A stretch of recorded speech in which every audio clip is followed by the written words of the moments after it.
Day 1051 of the Ukrainian War Map, also known as the Russo-Ukrainian War. Juzzie here, and today is another update as I take a simplified and down-to-earth approach to some of the most important happenings on the ground in Ukraine. So starting off, we'll take a look at those Russian losses, as currently Russia sits on more than 803,000 military personnel losses, representing an additional 1,430 in the past day.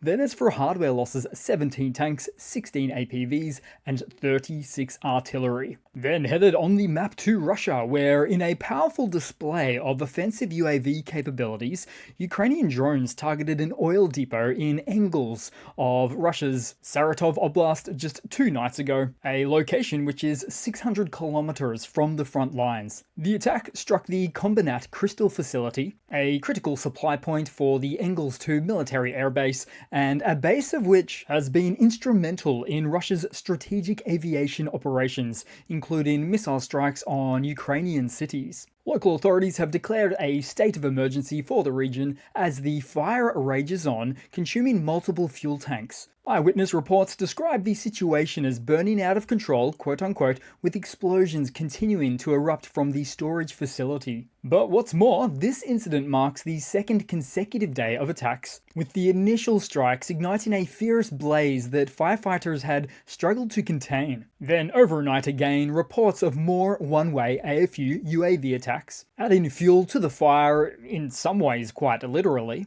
and thereby seemingly with the AFU having no intent to let up on this one. So what does this mean? Well, for one, it underscores a significant shift in Ukraine's operational capabilities, now able to strike deep into Russian territory with such precision and impact. This isn't just about disrupting supply lines, it's about forcing Russia to rethink its military posture. And with strategic assets like Engels under threat, Moscow's ability to project power and maintain offensive operations in Ukraine is increasingly jeopardized. So as the flames continue to burn, so too does the question of how Russia will respond to this new reality. Then, most recently, so headed to Belgorod, with very limited details on this one, but a huge column of smoke on the border district between Belgorod and the Kursk regions, which indicates a successful strike by the AFU. Then similar activity was reported as explosions rocked the Krasnodar territory overnight, with eyewitnesses reporting up to 11 explosions in total, likely resulting from air defense engagements. And whether it's missiles, drones, or hybrid missile drones, the Russian Federation, as it stands, has never experienced another nation conducting these kinds of aerial incursions into its territory before. You have to go way back beyond the Russian Federation, back to the old Cold War era days, but even then, really nothing of the sort. There did exist a China-Soviet border conflict in 1969, where tensions with China led to skirmishes along the Ussuri River, with Chinese forces attacking Soviet positions. But that example meets nor the strength, consistency, or intensity as found in the Russo-Ukrainian War. Quite unprecedented. But as for Russia and China now, deep down, we all know those border disputes are far from over. Just getting more likely with each and every passing month due to Russia's self-demilitarization. Then headed to Nikolaivka in the Kursk region, as multiple attacks were seen on Russian infantry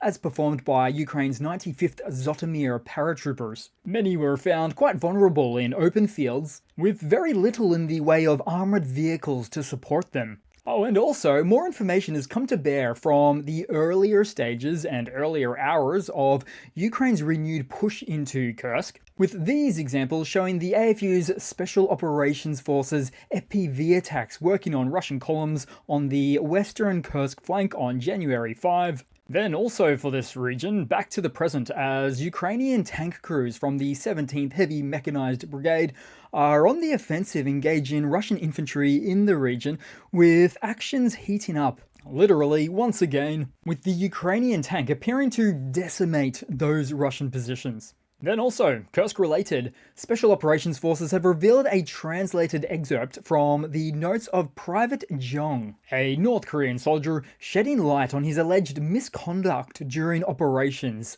in the note titled Monthly Life Report. Zhong admits to stealing from Russians and selling the stolen items to anybody who is willing to buy on the cheap.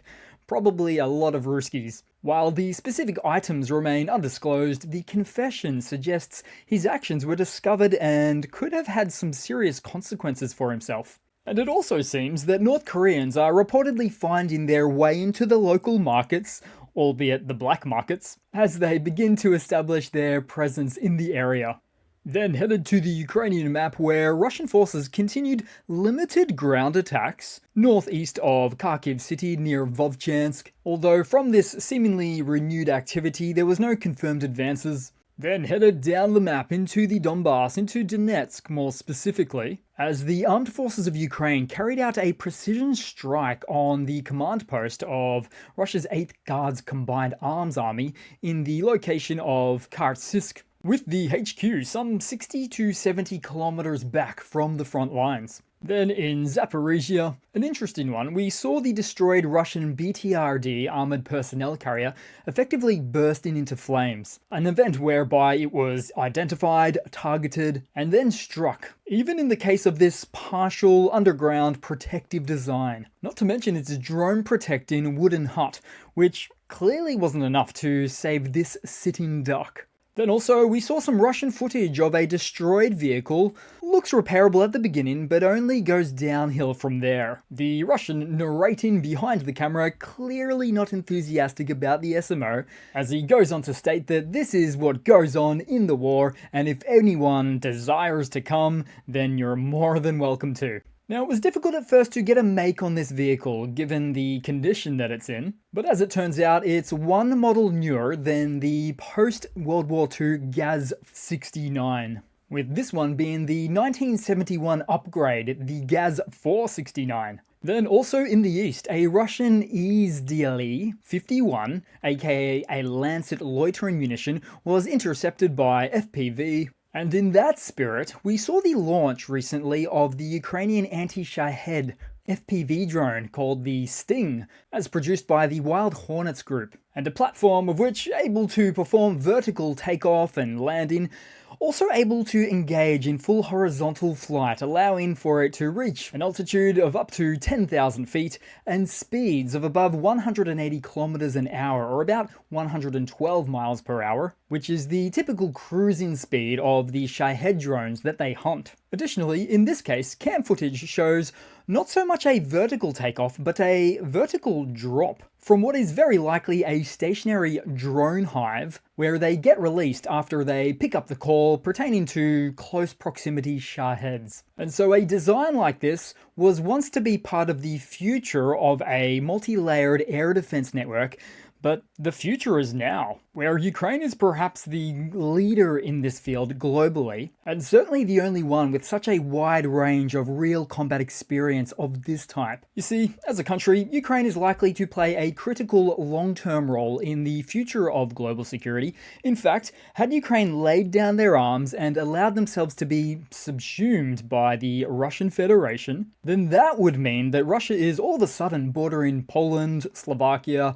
Hungary, Romania, Moldova, the Russian exclave of Transnistria, and therefore just a couple of hundred miles away from Czechia and Austria, and 350 miles from Germany. What a different world that would have become. Then headed across to an economy news segment to round off the video, which provides a certain level of amusement just because of how ridiculous it is. As the Russian central bank is reportedly weighing the option of freezing individual deposits, not surprised, this drastic measure comes as an alternative to raising the key interest rate, a step that would likely have widespread economic repercussions. Insiders revealed that central bank head Nebelina has appointed a special commission to evaluate the potential fallout from such a decision. So the RCB is mulling over stopping people from withdrawing their own money from Russian banks as a means to lower spending and therefore inflation, and as a result keeping the already crippling high interest rates in check.